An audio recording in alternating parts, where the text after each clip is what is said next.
Good morning students. Today we start new chapter number 5, separation of substances. We use many substances in our daily life. These substances are made up of small molecules. Some substances are pure and some substances are mixture. What are pure substances? Pure substances are substances that contain only one kind of molecules. Means they are made up only using one molecules. Mixture are those substances which are combination of two or more molecules. For example, water is pure, but if we add salt in water, it become a mixture of salt or water. Separation. Every day we separate a number of substances from a mixture. Separation is necessary when we need to remove unwanted things. For example, you remove unwanted chilies from poha and from other food item by picking them with your hand. While preparing tea, your mother separates tea leaves from tea. Butter is taken out by churning milk or curds. Similarly, when your mother cooks food for the family, she removed stones and unwanted things from the rice, from the pulses before cooking them. So, we need to separate impure and unwanted substance from the mixture.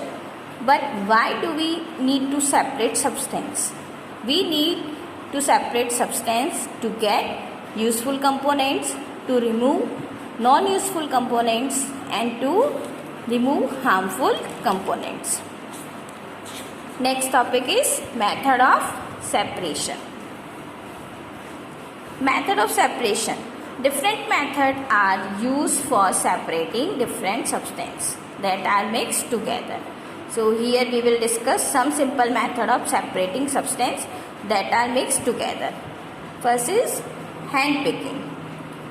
Rice, wheat, pulses, etc. that we buy from the market may contain impurities in the form of small stones from the unwanted grains, etc. Often these impurities look very different from the food items and can be spotted easily. So the method of separation used in such case is hand picking. This method of hand picking can be used for separating slightly larger size impurities like the pieces of dirt, stone and husk from the wheat, rice or pulses. Next is threshing. The process of beating harvested crops to separate the grains from the stalks is called threshing. It is done manually with the help of by the hand and with the help of machine. Manual threshing is done by the holding a bundle of crops and beating it on a rock or a hard surface. This loosens the separate the grains from the stalk. Sometimes threshing is also done by crushing the harvested stalk using bullocks. Next is winnowing. The method used to separate chaff from the grains by wind or by blowing air is called winnowing.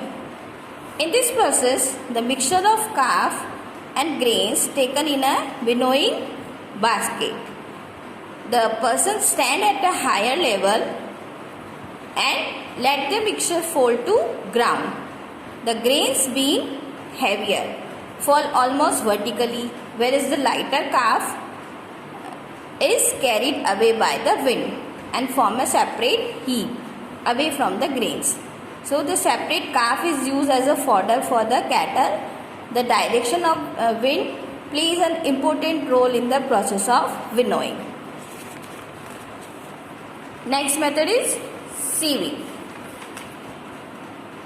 If the components of mixture are of different size, they can be separated by sieving. The smaller components passes through a pores of sieve, whereas the larger components is left behind in it. This method is used in some home to separate wheat bran from flour. Sieving wheat flour is not advisable as wheat bran, which is removed during sieving, is rich in nutrition and also rich source of fiber. It is better to remove visible impurities by hand picking. The process of sieving is also used to separate pebbles and stone from sand at construction site. You can see in the picture. The process of sieving is also used to separate pebbles and stone from sand at the construction site. The stone and pebble present in the mixture remain on the sieve. You can see in the picture, and the fine sand particle pass through the holes of sieve. So next type of method of separation we will take in the next video.